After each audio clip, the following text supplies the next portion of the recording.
Welcome गप sir online classes को welcome. चलो आज आम जीव विज्ञान सोर्स ऑफ एनर्जी शक्ति और उत्स किसी सर्ट क्वेश्चन करवा। तेणु भिडियोटी की संपूर्ण भाव में निश्चय देखिए जो द्वारा कि पूर्व वर्ष पढ़ी इंपोर्टेंट क्वेश्चन विषय अवगत हो पारे और सेटा आगामी 2026 जो बोर्ड एग्जाम होबार अच्छी फेब्रुआरी मसरे एग्जाम होबार अच्छी से समस्त को साहाय्य करिवो। आशा करछे समस्ते जदि चैनल को सब्सक्राइब करना सब्सक्राइब करदे। चलो आरंभ करवा। देख भारतर सबुठ अधिक परिमाण व्यवहृत होउतबा नवीकरण योग्य प्राकृतिक नवीकरण अयोग्य शक्तिर उत्स कौन। देख प्रथम कथा है नवीकरण योग्य और नवीकरण अयोग्य जोटा को आम पुनर्बार व्यवहार करें ताकू ही कौचे नवीकरण योग्य शक्ति उत्स आ जोटा व्यवहार करी हेबो नाही ताकू नवीकरण अयोग्य शक्ति उत्स कौचे। तार अर्थ थरे व्यवहार हो गला पर पुनर्बार आम ताकू कौन सी उपाय व्यवहार करि परिबा नाही। ऑप्शन अछि हमर देख कोयला प्राकृतिक गैस पेट्रोलियम तैल। तो नॉर्मली जदि आम या देखा जे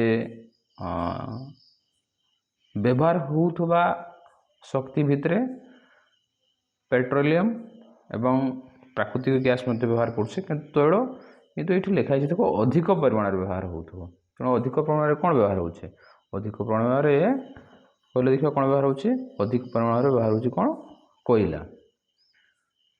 कोयला जाळेनिकार व्यवहार होची कोयला कल कारखाना व्यवहार होची आ पूर्व तो जानी माने माने रेलगाड़ी चढ़ाई कोयलार बहुल व्यवहार होउथला। परवर्ती प्रश्न को जावा गोबर गैस प्लांटर केउ अंशरू मंड प्रस्तुत हुए। ताले ये हूँ गोबर गैस प्लांटर गोटे गोटे समस्त अंश जमी प्रवेश पात्र मनकर जो आम गोबर दे था डाइजेस्टर जोटा डाइजेस्ट हुए धातु निर्मित डम जो गैस जमा हुए और निर्गमन नली जोटा तुमर गैस आसब चूल्हा को निर्गम हम ताले से कुछ गोबर गैस प्लांट केउ अंशरू मंड प्रस्तुत हुए।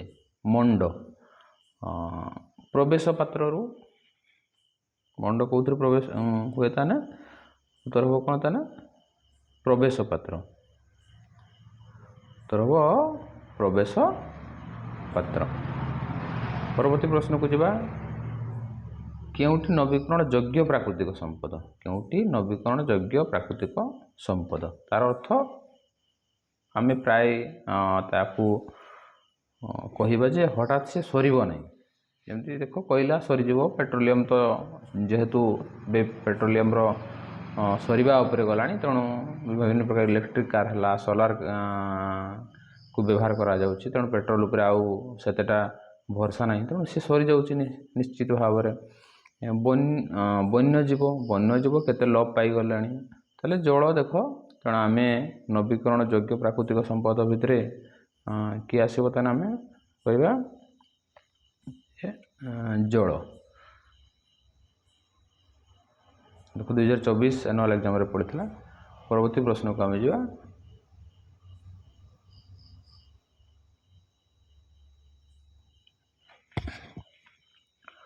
दुईटी भिन्न विकल्प कारक मध्यरु जदि गोटे मात्र कारकर दृश्य रूपी परिलिखित हुए अन्यटी प्रकट न हो लुचि रही थाए ताहा मेंडेल को केउ नीति नियम अंतर्भुक्त। अच्छा ये हला दुईटा भिन्न विकल्प कारक मध्यरु जदि गोटे मात्र कारक दृश्य रूपी परिलिखित हुए अन्य प्रकट न हो लुचि रुहे ता मेंडेल को केउ नीति नियम अंतर्भुक्त। एटा देखो एटा प्रभावी नीति हम उत्तर प्रभावी गुण नीति से मेंडेल से बुट को नहीं परीक्षा जो कहते जे देखिले जो दुईटा कैरेक्टर अच्छी कि गोटे कौन दृश्य हो गोटे कौन दृश्य हो नहीं कि। हाँ परवर्ती प्रश्न को जा देख मु डिटेल भाव में कहीदे तेणु आशा कर समस्त हेल्पफुल हम साहाय्यकारी हम तेणु चैनल निहाती सब्सक्राइब करनी।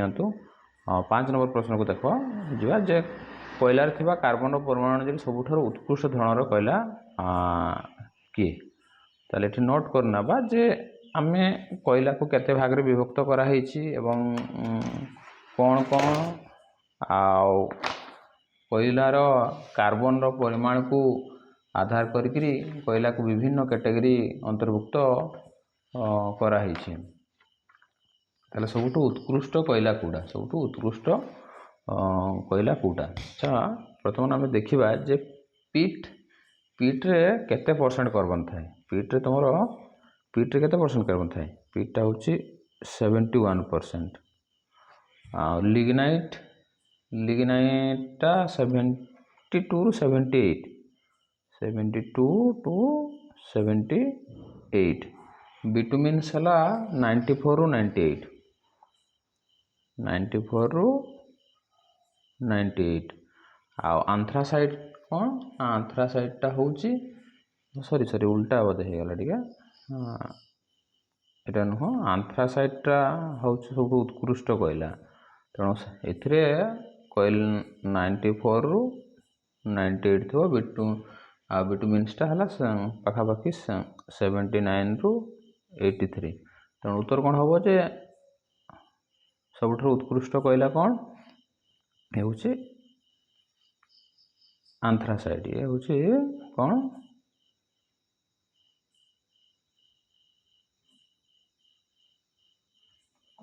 उत्तर हम ताले कोयला थोड़ा कार्बन परमाणु सब उत्कृष्ट कोयला हूँ कौन आंथ्रासाइट। देखो ये 2023 समेटिव 2 रे पड़ता प्रचुर शक्ति उत्पादन यह यथेष्ट व्यय सापेक्ष हेले मध्य यार सठिक परिचालन नहेले परिवेश प्रदूषण यथेष्ट संभावना थाए। अच्छा देख भल प्रचुर शक्ति उत्पादन यह यथेष्ट व्यय सापेक्ष प्रचुर शक्ति उत्पादन यथेष्ट व्यय सापेक्ष यह सठिक परिचालन नहेले परिवेश प्रदूषण यथेष्ट तो सामुद्रिक तापज शक्ति व्यवहार होउछि सत बट एते मात्रा नुह भूतापज शक्ति मध्य व्यवहार होउछि आउ ज्वार शक्ति मध्य व्यवहार होउछि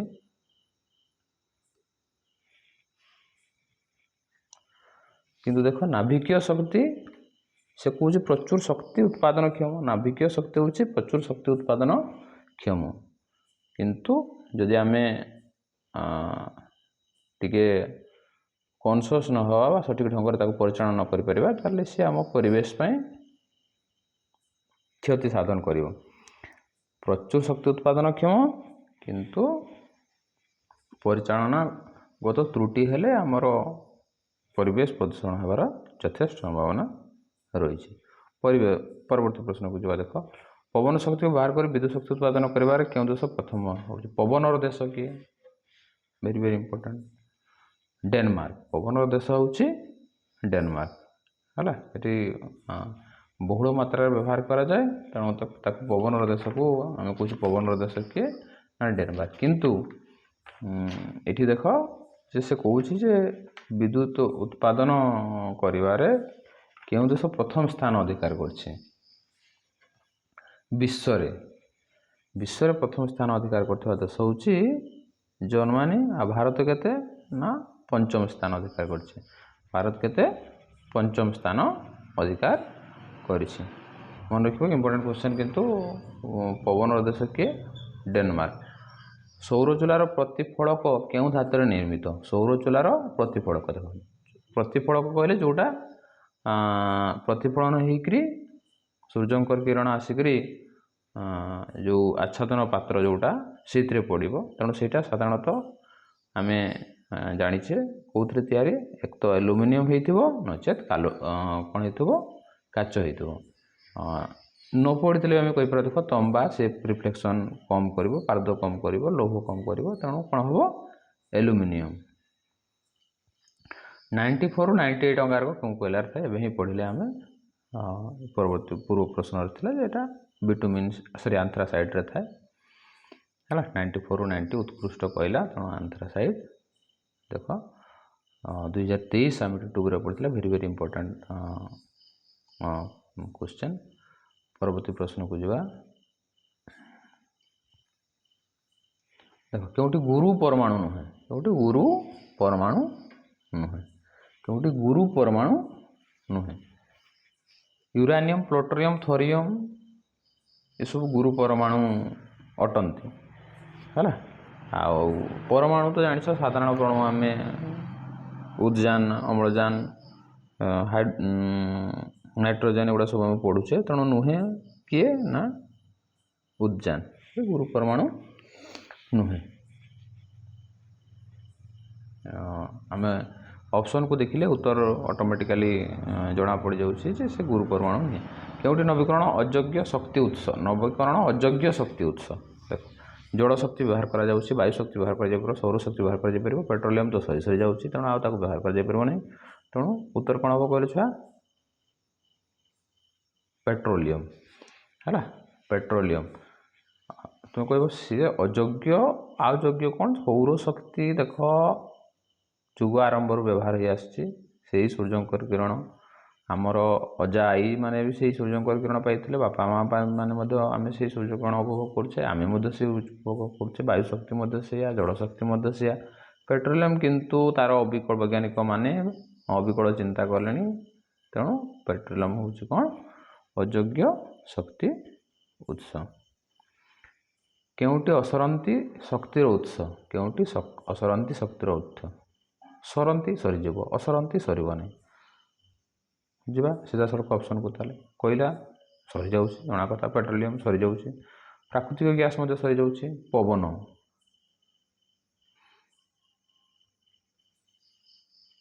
ये पवन असरंती है।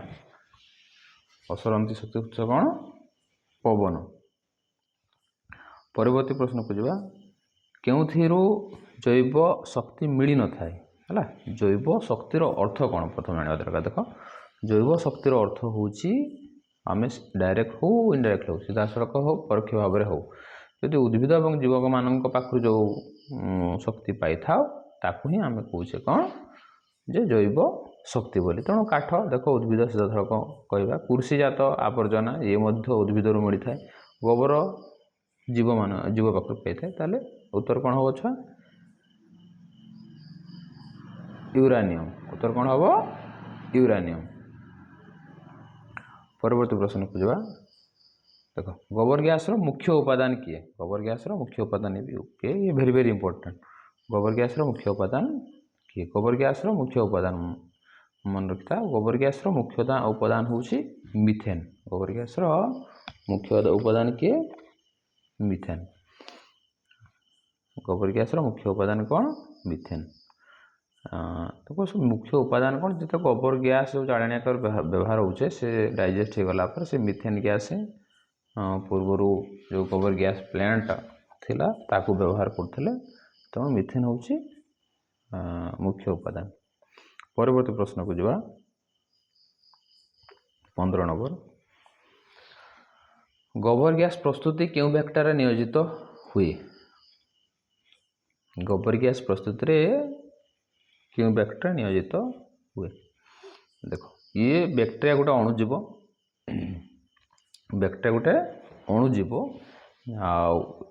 अणुजीव माने कौन करते साधारणतः से माने ताकू ग्रहण कला परे जो गैस छाड़ी थांती से गैस द्वारा ही नाइट्रोजन विबंधन होची आमर मिथेन गैस सृष्टि होची। तेणु आम साधारण भाव जाना जे कौन सी बैक्टेरिया तो विभिन्न कार्य नियोजित होते नहीं, तेणु निर्दिष्ट प्रकार बैक्टेरिया ही निर्दिष्ट कार्य नियोजित होता। ये आम कह गोबर गैस प्रस्तुत रे साधारणतः क्यों बैक्टेरिया नियोजित थे। देख रासायन संश्लेषण, गंधक, मिथानोजेन आउ नाइट्रोजेन प्रस्तुतकारी। ताले ये उत्तर कौन हम मिथेन बा मिथानोजेन नहीं। एवं ही कहले जो गोबर गैस मुख्य उपादान कौन मिथेन, पूर्व प्रश्न कहते। तेणु अणुजीव किए मिथानोजेन। 15 नंबर देख କେଉଁ କୋଇଲାରେ ସବୁଠାରୁ କେଉଁ କୋଇଲାରେ କାର୍ବନର ପରିମାଣ ସବୁଠାରୁ କମ୍? କେଉଁ କୋଇଲାରେ କାର୍ବନର ପରିମାଣ ସବୁଠାରୁ କମ୍? ଦେଖ ଆନ୍ଥ୍ରାସାଇଟ୍ ଆମେ କହିଲେ 94ରୁ 98, ଆଉ ବିଟିମୁନ୍ସଟା 79ରୁ 83, ପିଟ୍ ପାଖାପାଖି ଆମେ କହିଲେ ଯେ ପିଟ୍ରେ ପିଟ୍ଟା ହେଉଛି ପିଟ୍ର ସାଧାରଣତଃ ପରସେଣ୍ଟେଜ୍ ହେଉଛି ସବୁଠୁ ଉତ୍କୃଷ୍ଟ କୋଇଲା ତ ଆନ୍ଥ୍ରାସାଇଟ୍ ଆମେ କହିଲେ। ତେଣୁ ଇଏ ପ୍ରଶ୍ନ ହେଉଛି ଯେ ସବୁଠାରୁ କମ୍ ପରିମାଣରେ କୋଇଲା କେଉଁଥିରେ ଥାଏ। ତେଣୁ ଆନ୍ଥ୍ରାସାଇଟ୍ଟା ଯଦି ଉତ୍କୃଷ୍ଟ କୋଇଲା ବୋଲି କହିଲେ ସେଥିରେ କାର୍ବନର ପରିମାଣକୁ ଆଧାର କରିକିରି, ତେଣୁ ସେଠି ଅଧିକ ପରିମାଣରେ କାର୍ବନ ଥାଏ। ଆଉ ଆମେ କହିଲେ ବିଟୁମିନ୍ସଟା କ'ଣ ନା 79ରୁ 93, ଲିଗ୍ନାଇଟ୍ଟା ହେଲା 72ରୁ 78, ଏବଂ ପାଖାପାଖି ପିଟ୍ରେ 44ରୁ 71, 44ରୁ 71। ତେଣୁ ସବୁଠୁ କମ୍ ଇଏ ହେଲା 44ରୁ 71, ଆଉ ଲିଗ୍ନାଇଟ୍ରେ ହେଲା 72ରୁ 78। ये तो କହିଲେ 94ରୁ 98, ଆଉ ବିଟୁମିନ୍ସରେ ପାଖାପାଖି 93, 79ରୁ 93। ତେଣୁ ଉତ୍ତର କ'ଣ ହେବ? ସବୁଠାରୁ କମ୍ କେଉଁଠି ଥିବ ନା ସବୁଠୁ କମ୍ ହେଲା ପିଟ୍ରେ, ସବୁଠୁ କମ୍ ହେଲା ପିଟ୍ରେ। କେଉଁଠି ନବୀକରଣ ଯୋଗ୍ୟ ଶକ୍ତି ଉତ୍ସ? ନବୀକରଣ ଯୋଗ୍ୟ ଶକ୍ତି ଉତ୍ସ, ଇଏ ପ୍ରଶ୍ନ ବାର ବାର ପଡ଼ୁଛି। ଦେଖ ଜୁଆର, ଜୀବାଶ୍ମ ଇନ୍ଧନ, ଭୂତାପଜ ଶକ୍ତି। ନବୀକରଣ ଯୋଗ୍ୟ, ନବୀକରଣ ଯୋଗ୍ୟ କେଉଁଠି ପ୍ରଶ୍ନ ହେଲା ନବୀକରଣ ଅଯୋଗ୍ୟ ଶକ୍ତି ଉତ୍ସ, ନବୀକରଣ ଅଯୋଗ୍ୟ ଶକ୍ତି ଉତ୍ସ ହେଲା। ନବୀକରଣ ଅଯୋଗ୍ୟ ଶକ୍ତି ଉତ୍ସ, ଅଯୋଗ୍ୟ କହିଲେ ଛୁଆ ପବନ ବ୍ୟବହାର ହେଇ ଆସୁଛି, ଜୁଆର ମଧ୍ୟ ଅଛି, ଭୂତାପଜ ଶକ୍ତି ମଧ୍ୟ ବ୍ୟବହାର ହେଇ ଆସୁଛି। ତା'ର ଶକ୍ତି ସଙ୍କଟ ଦେଖାଦେବାର ପ୍ରଶ୍ନ ଆସିଲା କ'ଣ ନା ଜୀବାଶ୍ମ ଇନ୍ଧନ। ତେଣୁ ଅଯୋଗ୍ୟ କ'ଣ ହେବ? ଶକ୍ତି ଉତ୍ସ ହେଉଛି ଜୀବାଶ୍ମ ଇନ୍ଧନ। ଯୋଗ୍ୟ ଅଯୋଗ୍ୟ ଭଲ ଭାବରେ ଟିକେ ଲକ୍ଷ୍ୟ କରିବା। କେଉଁଠି ନାଭିକୀୟ ଶକ୍ତି ସୃଷ୍ଟି ପାଇଁ ବ୍ୟବହୃତ ହୁଏ ନାହିଁ? ନାଭିକୀୟ ଶକ୍ତି ସୃଷ୍ଟି ପାଇଁ ବ୍ୟବହୃତ ହୁଏ ନାହିଁ, ନାଭିକୀୟ ଶକ୍ତି ସୃଷ୍ଟି ପାଇଁ ବ୍ୟବହୃତ ହୁଏ ନାହିଁ। ପ୍ରଥମ କଥା ହେଲା ଯେ ନାଭିକୀୟ ଶକ୍ତି କହିଲେ କ'ଣ? ନାଭିକୀୟ ଶକ୍ତି କହିଲେ କ'ଣ? ଆମେ ଟିକେ ଖାଲି ତାକୁ ବ୍ରାଇଟଲି ଜାଣିନେବା। ଦେଖ ନାଭିକୀୟ ଶକ୍ତି କହିଲେ ନ୍ୟୁକ୍ଲିୟର ଏନର୍ଜି ଯେଉଁଟା ଆମେ କହୁଛେ, ଆଉ ନ୍ୟୁକ୍ଲିୟର ଏନର୍ଜିର ଅର୍ଥ ହେଉଛି ଦେଖିବ nuclear plant very sensitive. Nuclear plant ହେଲା ଭେରି ସେନ୍ସିଟିଭ୍, ତାକୁ ଯଦି ଆମେ ସଠିକ୍ ଢଙ୍ଗରେ ବ୍ୟବହାର ନ କରିପାରିବା ତାହେଲେ ସେ ସମାଜ ପାଇଁ ମଧ୍ୟ ବହୁତ କ୍ଷତିକାରକ। ଆଉ ନ୍ୟୁକ୍ଲିୟର ଯେତେବେଳେ କଥା କହୁଛେ ଛୁଆ, ୟୁରାନିୟମ କଥା ତୁମ ମନକୁ ଆସିଥିବ। ୟୁରାନିୟମ ଯେମିତି ସ୍ୱଳ୍ପ ୟୁରାନିୟମ ବ୍ୟବହାର କଲେ ଏତେ ଏନର୍ଜି ବାହାରିବ ଯେ ଆମେ ଅନ୍ୟ ଯେଉଁ ପେଟ୍ରୋଲ ଡିଜେଲ ବ୍ୟବହାର କରୁଛେ ତା ତୁଳନାରେ ବହୁ ଗୁଣରେ ଏନର୍ଜି ବା ଶକ୍ତି ଦେଇଥାଏ। ତେଣୁ ନାଭିକୀୟ ଶକ୍ତି କ'ଣ? ଯେ ୟୁରାନିୟମ, ପ୍ଲୁଟୋନିୟମ, ଥୋରିୟମ, ଏଇ ଯେଉଁ ଗୁରୁ ପରମାଣୁ ଦ୍ୱାରା ଯେଉଁ ବିଭାଜନ ଘଟିଲେ ଯେଉଁ ଶକ୍ତି ସୃଷ୍ଟି ହୁଏ ତାକୁ ହିଁ କୁହାହେଉଛି ନାଭିକୀୟ ଶକ୍ତି। ତାହେଲେ ଏଠି ବ୍ୟବହୃତ ନାହିଁ ହେଉଥିବା ଉତ୍ତର କ'ଣ ହେବ? ପ୍ରାକୃତିକ ଗ୍ୟାସ୍। କେଉଁଟି ନବୀକରଣ ଯୋଗ୍ୟ ନୁହେଁ? ନବୀକରଣ ଯୋଗ୍ୟ ନୁହେଁ। ଭୂତାପଜ, ସମୁଦ୍ର ତରଙ୍ଗ, ନାଭିକୀୟ କୋଇଲା ନବୀକରଣ ଯୋଗ୍ୟ ନୁହଁ। ସିଧାସଳଖ ଆମେ ଆଉ ବିଶେଷ ଦିନ ଆଲୋଚନା କରି ଜାଣିବା ଯେ ଭୂତାପଜ ଶକ୍ତି, ସମୁଦ୍ର ତରଙ୍ଗ, ନାଭିକୀୟ ଶକ୍ତି, ଏଇଟା ଯେହେତୁ ଅଯୋଗ୍ୟ କଥା କହୁଛି, ଏ ଉତ୍ତର କ'ଣ ହେବ? କୋଇଲା। ଦେଖ ପ୍ରାକୃତିକ ଗ୍ୟାସ୍ର ମୁଖ୍ୟ ଉପାଦାନ, ପ୍ରାକୃତିକ ଗ୍ୟାସ୍ର ମୁଖ୍ୟ ଉପାଦାନ ଯେମିତି ଆମେ କହିଲେ ଯେ ଗୋବର ଗ୍ୟାସ୍ରେ ଗ୍ୟାସ୍ ଜାତ ହୁଏ ନା ମିଥେନ୍ ଗ୍ୟାସ୍ ଜାତ ହୁଏ, ତାହେଲେ ଭେରି ଭେରି ଇମ୍ପୋର୍ଟାଣ୍ଟ ଏଠି ମଧ୍ୟ ସେୟା କହିବା ଯେ ପ୍ରାକୃତିକ ଗ୍ୟାସ୍ର ମୁଖ୍ୟ ଉପାଦାନ କିଏ? ମିଥେନ୍। ପ୍ରାକୃତିକ ଗ୍ୟାସ୍ର ମୁଖ୍ୟ ଉପାଦାନ କିଏ? ମିଥେନ୍। परवर्ती प्रश्न को जीवा जे केउं प्रकार कोयलारो अधिक शक्ति मिले केउं प्रकार कोयलारो अधिक शक्ति मिले तार अर्थ कम कोयला व्यवहार कले अधिक शक्ति मिलिबो धुआं कम जात हबो पाउंश कम सृष्टि हबो तले जोठी कार्बन परिमाण अधिक अछि हला जोठी कार्बन परिमाण अधिक अछि सेठी अधिक शक्ति मिलिबो ताले उत्तर कोन हबो एंथ्रासाइड उत्तर कोन हबो एंथ्रासाइड केउं प्रकार कोयलारो अधिक शक्ति मिले एंथ्रासाइड सौर चूलार एक अंश नुहे जीवा जस्ट आधार पात्र ये अंश तापस से आचेतन अच्छी प्रतिफलक पूर्व प्रश्न आलोचना कर कौन या तेणु जेनेरेटर अंश नुहे किए जेनेरेटर ये भी 2015 रे पड़ी देख मुझे ये गोटे पूर्व वर्ष पड़ी सब प्रश्न ये कौन केउटी जीवाश्म शक्तिर अपकारिता जीवाश्म शक्तिर अपकारिता जीवाश्म शक्तिर अपकारिता जैव जाणी मन रखी तो जैव जाणी जीवाश्म शक्तिर अपकारिता परवर्ती प्रश्न 24 नंबर प्रश्न को जावा पृथ्वी पृष्ठ सौर शक्ति प्रतिफलित विकृत हो महाकाश को फेरी जावाक कौन कह जाए आम जानी सूर्यंकर जो किरण आसूची से सूर्यंक किरण पृथ्वी पृष्ठ किसी अवशोषण कर नौछि एवं अवशिष्ट कौन करुछि प्रतिफलित कर दउछि एवं एई प्रतिफलन को कौन बोली कह जाए आल्बेडो कौन कह जाए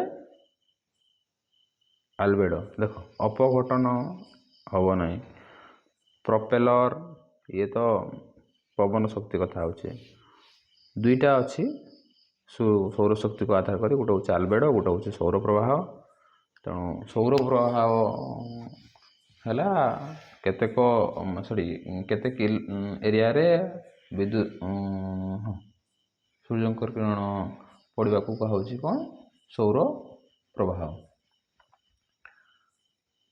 सौर अच्छा अच्छा सौर प्रवाहटा है या जमी आम कहवा कौन ना 50 न्यूत भाग रो 1 भाग पृथ्वी पृष्ठ पाखु पहुँचे सूर्यंकर जो किरण आसूची से 50 भाग रो 1 भाग मात्र पहुँचे सेटा को कहउछि सौर प्रवाह तो उत्तर कौन हम आल्बेडो परवर्ती प्रश्न को जावा जैव शक्ति क्यों प्रणाली रे जैव पदार्थ मिल न था अच्छा जैव शक्ति कौन प्रणाली बुझी न था जैव शक्ति कौ प्रणाली जैव शक्ति माने उद्भिद किंबा जीव पाखर मिलुवा शक्ति अपघटन मिले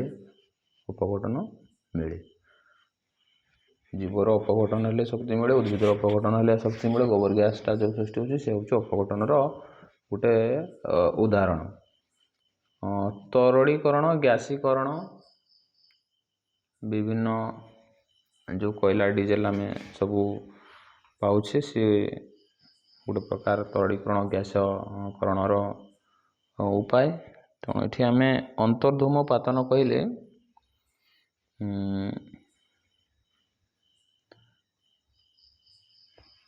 तेणु अंतर्धूम पातन द्वारा जैव शक्ति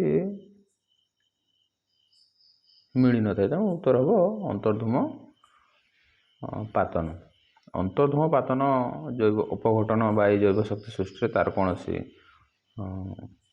अर्थ रोने तेणु उत्तर कौन हम अंतर्धूम पातन केउटी एक जीवाश्म इंधन जीवर अंशविशेष सृष्टि इंधन है केउटा जीवाश्म इंधन सौर तो इंधन कथा कही जीवाश्म इंधन जीवर सृष्टि अंश जीवर सृष्टि होता एक इंधन खाली कौन कोयला सर विद्युत नुह सौर शक्ति नुह काठ तो सीधा सड़क उद्भिद तेणु यही काठर ही सृष्टि होची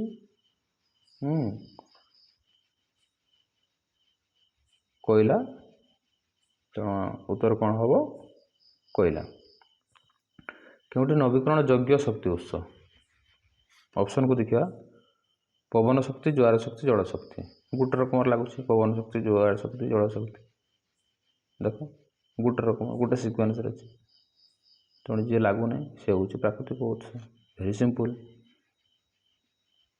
देख एबे ही कहते सूर्य आकाश को जिते शक्ति विकिरण करे तार केते भाग पृथ्वी को मिलता है मात्र 1 भाग 50 भाग रु 1 भाग या आम कहते कौन सौर प्रभाव या आम कहते कौन सौर प्रभाव 50 नियुत भाग रु 1 भाग मात्र पाई थे। ये वेरी इंपोर्टेंट क्वेश्चन। देखो रानसे नदी मुहां ज्वार भट्टार जलपतन पार्थक्य केते रानसे नदी मध्य ज्वार और भट्टा मध्य पार्थक्य हूँ 14 मीटर चिंता कर पड़छ ना। ताले रानसे नदी मुहां जो ज्वार और भट्टा सृष्टि हुए ज्वार भट्टा देखो समुद्र को जो मैंने देखीच से जो ढेउ सृष्टि हुए से ढेउर जो ऊपर पटा को ज्वार बोली कहे तले जो थाए ताकू ही भट्टा बोली कह जाए ये जो ये ज्वार ये भट्टा नहीं ये दुटा भितर गैप केते से कहला 14 कौटी रानसे नदी मुहाण देखो सौर प्रभाव 1 मिनिट रे प्रति वर्ग सेंटीमीटर को परिमाण प्राय केतेटा सीधा सड़क क्वेश्चनटा सीधा सड़क क्वेश्चन जे पाखापाखि केते सौर प्रभाव 1 मिनिट रे प्रति वर्ग सेंटीमीटर को परिमाण प्राय केते 2 कैलोरी केते 2 कैलोरी। देखो एक सौर सेल आलोकित हेले सर्वाधिक केते विद्युत शक्ति उत्पादन करि परिबो गोटे सौर सेल आलोकित हेले केते विद्युत शक्ति उत्पादन करि परिबो याको मु आउ थरे भलो भाबरे कहि सौर सेल देखो एटा सीधा सड़क आम बही सीधा सड़क क्वेश्चनटा तो एटा केता हो उत्तर हो जे 0.7 वाट सौर सेल आलोकित हेले केते सौर सेल आलोकित हेले सर्वाधिक केते विद्युत शक्ति उत्पादन करि पारे टी मु कहबार अर्थ है सौर सेल जो P type silicon N type silicon पच संयोजी चतुर्थ संयोजी ये वेरी इंपोर्टेंट नहीं जमी आम कहचे एन प्रकार सिलिकॉन कौन ना आर्सेनिक सिलिकॉन स्फटिक आर्सेनिक मिसाइल एन प्रकार सिलिकॉन हुए आ पी प्रकार सिलिकॉन कौन एन प्रकार पी से कौन बोरॉन का मिसाइल पी प्रकार सिलिकॉन हुए। ये वेरी इंपोर्टेंट। परवर्ती प्रश्न को जवा देखो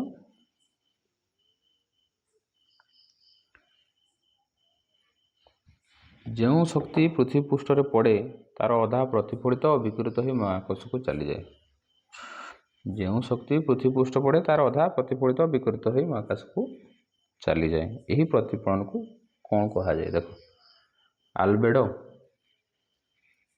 सौर प्रभाव सौर स्थिरांक मैग्मा तो सर सीधा पढ़ले यार सीधा कौन आम सौर प्रभाव आल्बेडो विषय में पढ़ले मैग्मा और सौर स्थिरांक अच्छी तो भल कर मन पकाओ जे आम सौर प्रभाव तो कहीपर ना आल्बेडो कहीपर ना यहाँ जानिले जो सौर प्रभाव कौन 50 नियुत भाग रु 1 नियुत भाग आल्बेडो कौन जे सूर्य को पृथ्वी पृष्ठ जो सूर्य आकाश को विकिरण कौचे आल्बेडो बोली तो आउ रहा कौन मैग्मा आउ सौर स्थिरांक तो उत्तर कौन हम सौर स्थिरांक है जो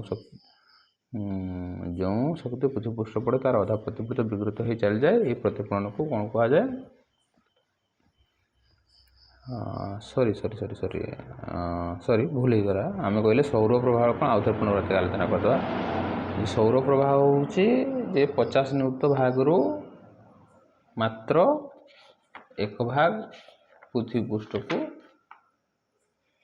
पहुँची थाए ताकू कौचे आम सौर प्रभाव आउ आल्बेडो कौन ना पृथ्वी पृष्ठ रे जो विकिरण हो जाए ताले एठी भी से कथा लिखाई कि जो शक्ति पृथ्वी पृष्ठ रे तार अधा प्रतिफल अच्छा विकिरित हो चली जाए तेणु उत्तर हम कौन उत्तर हम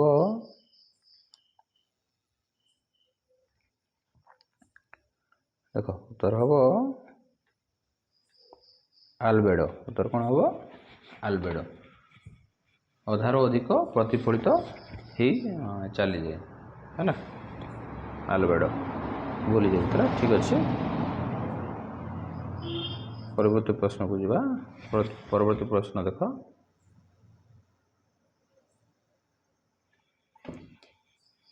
କେଉଁ ଦିନ ଏକ ସୌର ଜଳ ଉତ୍ତାପକ ଯନ୍ତ୍ରରେ ପାଣି ଗରମ କରାଯାଇ ପାରିବ ନାହିଁ?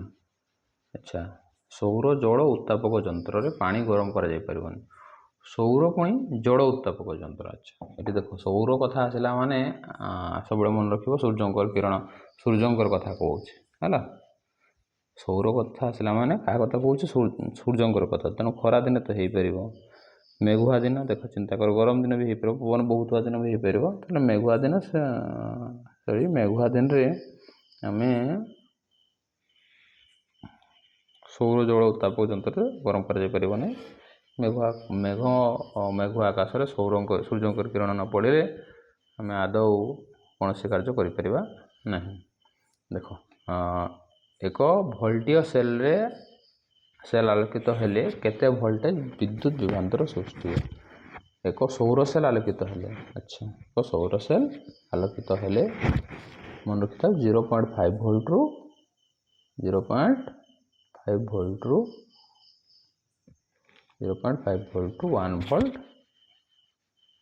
ବିଦ୍ୟୁତ ବିଭ୍ରାନ୍ତର ସୃଷ୍ଟି ହୋଇଥାଏ।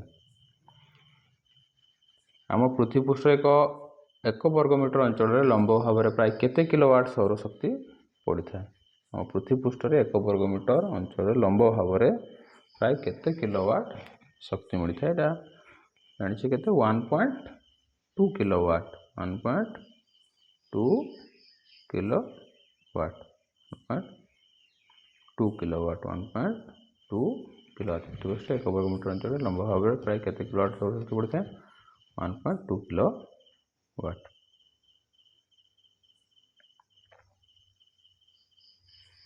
ନିମ୍ନଲିଖିତ କେଉଁଟି ଜୈବ ଶକ୍ତି ଅନ୍ତର୍ଗତ ନୁହେଁ? କେଉଁଟି ଜୈବ ଶକ୍ତି ଅନ୍ତର୍ଗତ ନୁହେଁ? ନିମ୍ନଲିଖିତ କେଉଁଟି ଜୈବ ଶକ୍ତି ଅନ୍ତର୍ଗତ ନୁହେଁ?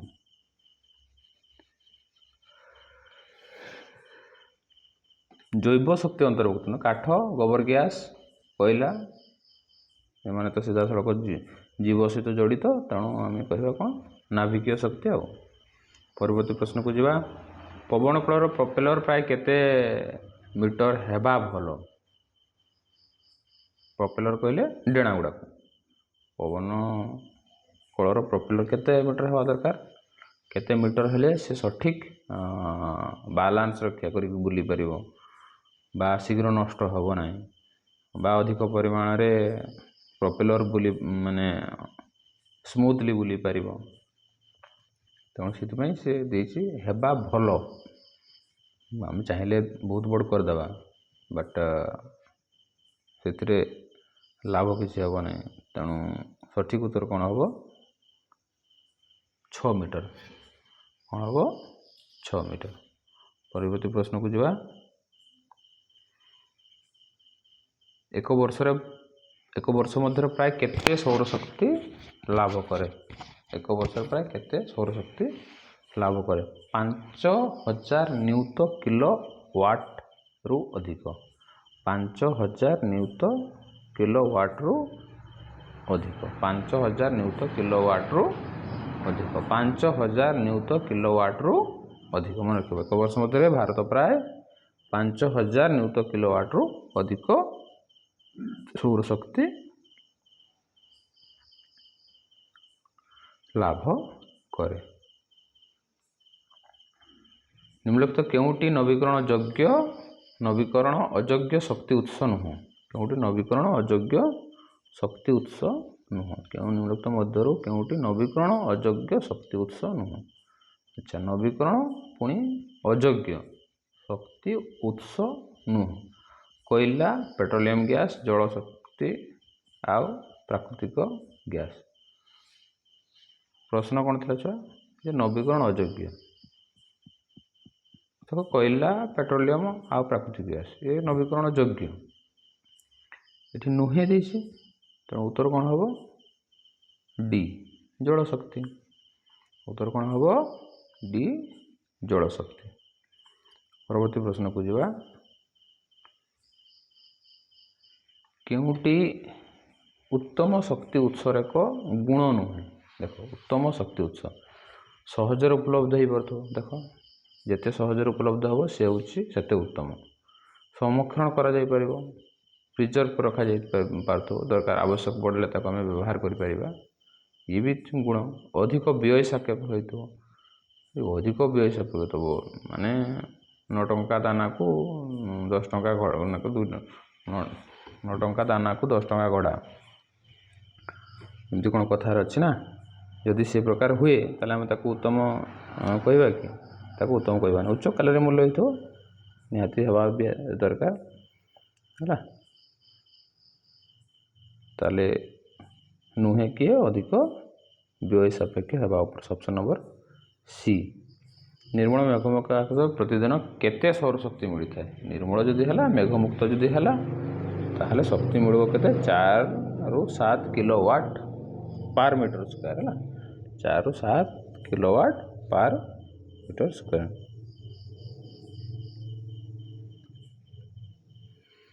ଦେଖ ପରବର୍ତ୍ତୀ ପ୍ରଶ୍ନ, କେଉଁ ରାଜ୍ୟର ସହାୟତାରେ ଓଡ଼ିଶା ସରକାର ପୁରୀ ସମୁଦ୍ର କୂଳରେ ପବନ କଳ ସ୍ଥାପନ କରିଛି? ବ୍ରାଜିଲ, ଚୀନ, ଡେନମାର୍କ, ଇଟାଲୀ। ବ୍ରାଜିଲ, ଚୀନ, ଡେନମାର୍କ ଆଉ ଇଟାଲୀ କାହାର ସାହାଯ୍ୟ ନେଇଛି ଏବଂ ପବନ କଳ ସ୍ଥାପନ କରୁଛି? ଯିଏ ପବନର ଦେଶ ତାରି ପାଖରୁ ହିଁ ସାହାଯ୍ୟ ନେଇଥିବ। ଡେନମାର୍କ, ଯିଏ ପବନର ଦେଶ ତାରି ପାଖରୁ ହିଁ ସାହାଯ୍ୟ ନେଇଥିବ। ତେଣୁ ଓଡ଼ିଶାରେ ଯେଉଁ ପୁରୀ ସମୁଦ୍ର କୂଳରେ ପବନ କଳ ସ୍ଥାପନ ହେଇଛି ସେ ହେଉଛି ଡେନମାର୍କ। କେବେ ପୁରୀ ଗଲେ ଦେଖିବ ପବନ କଳ, ଯେଉଁଠି ଆମର ନର୍ମାଲି ସମସ୍ତେ ଯାଆନ୍ତି ସେ ପାଖାପାଖି ନାହିଁ ହେଲା। ତେଣୁ ଆମେ ସିଧାସଳଖ ଯାଇକରି ଯେଉଁଠି ଗାଧୋଇବା ଜାଗାରେ ଯଦି ଦେଖିବା ତାହେଲେ ଆମେ ସେଠି ପବନ କଳ ଦେଖିବାକୁ ପାଇବା ନାହିଁ। ସୌର ରନ୍ଧକର ଆଧାର ପାତ୍ରର ବାହାର ପାଖରେ କେଉଁ ରଙ୍ଗର ପ୍ରଲେପନ ଦିଆଯାଏ? ଦେଖ କେଉଁ ରଙ୍ଗର ପ୍ରଲେପ ଦିଆଯାଉଥିବ? ଧଳା, କଳା, ଲାଲ, ହଳଦିଆ। ଧଳା ଦେଲେ ରିଫ୍ଲେକ୍ସନ୍ ହେଇଯିବ, ଲାଲ କିଛି କାମକୁ ନୁହଁ, ହଳଦିଆ କିଛି କାମକୁ ନୁହଁ। ଯେତେବେଳେ ତାପ କଥା ଆସେ ତ କଳା କଥା ଚିନ୍ତା କରିବା, ନଚେତ୍ ଧଳା କଥା ଚିନ୍ତା କରିବା। ଧଳା ହେଲେ ସିଏ ତାପକୁ ଫେରେଇ ଦେବ, ଆଉ କଳା ହେଲେ ତାପକୁ କ'ଣ କରିବ ଛୁଆ?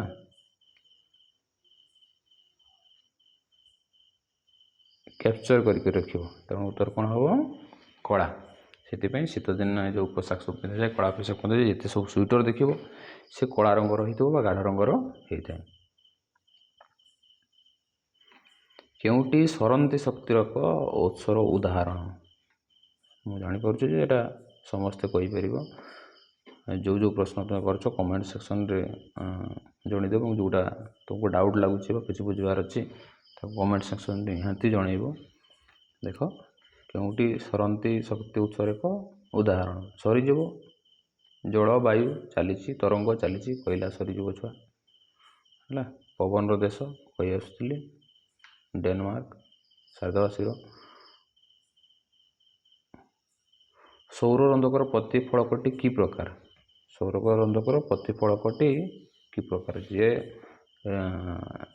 ସୌର ରନ୍ଧକର ପ୍ରତିଫଳକ, ଦେଖ ପ୍ରତିଫଳକ କହିଲେ ଇଏ ରହିଲା, ଏଇଠି ସୂର୍ଯ୍ୟଙ୍କର କିରଣ ପଡ଼ିବ, ଏଇଠି ପଡ଼ିବ, ଇଏ ହେଉଛି ପ୍ରତିଫଳକ। ତେଣୁ ଏଇ ପ୍ରତିଫଳକଟା କି ପ୍ରକାର? ଯେତେ ସବୁ ସୂର୍ଯ୍ୟକୋଣକୁ ଏକାଠି କରିକିରି ଏଇ ପାତ୍ରରେ ରିଫ୍ଲେକ୍ସନ୍ କରିବ। ତେଣୁ ସେଇଟା କି ପ୍ରକାର ହେଇଥିବା ଦରକାର? ଅବତଳ ଦର୍ପଣ। କି ପ୍ରକାର ହେବା ଦରକାର? ଅବତଳ ଦର୍ପଣ। ଆଲୋକ ସଂଶ୍ଳେଷଣ ପଦ୍ଧତିରେ ସୌରଶକ୍ତି କେଉଁ ଶକ୍ତିରେ ପରିଣତ ହୁଏ? ଆଲୋକ ସଂଶ୍ଳେଷଣ ପଦ୍ଧତିରେ ସୌରଶକ୍ତି କେଉଁ ଶକ୍ତିରେ ପରିଣତ ହୁଏ? ଆଲୋକ ସଂଶ୍ଳେଷଣ ପଦ୍ଧତିରେ ସୌରଶକ୍ତି କେଉଁ ଶକ୍ତିରେ ପରିଣତ ହୁଏ? ସୌରଶକ୍ତି କେଉଁ ଜୈବ ରାସାୟନିକ ଶକ୍ତି, ଯେଉଁଟାକୁ ଆମେ ବ୍ୟବହାର କରୁଛେ ଖାଦ୍ୟ ଆକାରରେ। ବିଦ୍ୟୁତ୍ ଶକ୍ତି ତ ନୁହଁ, ଜଳ ନୁହଁ, ଭୂତଚାପ ଶକ୍ତି ନୁହଁ, କ'ଣ ହେବ ତାହେଲେ ଜୈବ ଶକ୍ତି। ସୂର୍ଯ୍ୟଙ୍କ କିରଣ, ଅଙ୍ଗାରକାମ୍ଳ, ହରିତଲବକ ଉପସ୍ଥିତିରେ ଯେଉଁ ଖାଦ୍ୟ ପ୍ରସ୍ତୁତ ହେଉଛି ସେ ହେଉଛି ଜୈବ ରାସାୟନିକ ଶକ୍ତି। ଭାରତର ବୃହତ୍ତମ ପବନ ଶକ୍ତି କେନ୍ଦ୍ର କେଉଁଠି ସ୍ଥାପନ କରାଯାଇଛି? ଭାରତର ସବୁଠାରୁ ବୃହତ୍ତମ ପବନ ଶକ୍ତି କେନ୍ଦ୍ର କେଉଁଠି ସ୍ଥାପନ କରାଯାଇଛି? ଯଦି ଛୁଆମାନେ ଭାବୁଥିବ ଆମର ଓଡ଼ିଶା କଥା, ପୁରୀ କଥା ଭାବୁଥିବ, ନାଇଁ ରେ, ଗୁହାଟୀ, କନ୍ୟାକୁମାରୀ, बरदा ठीक ऑप्शन को जा देख गुवाहाटी आ बरदा या विषय तुम मैंने शुणिछ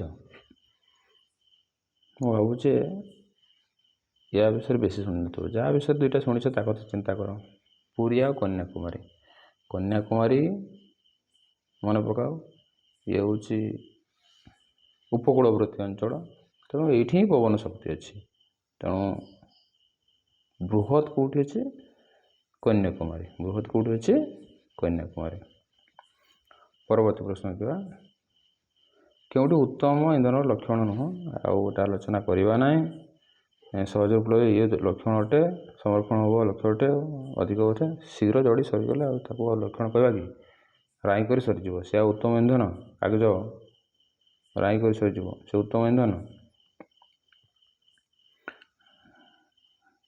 देख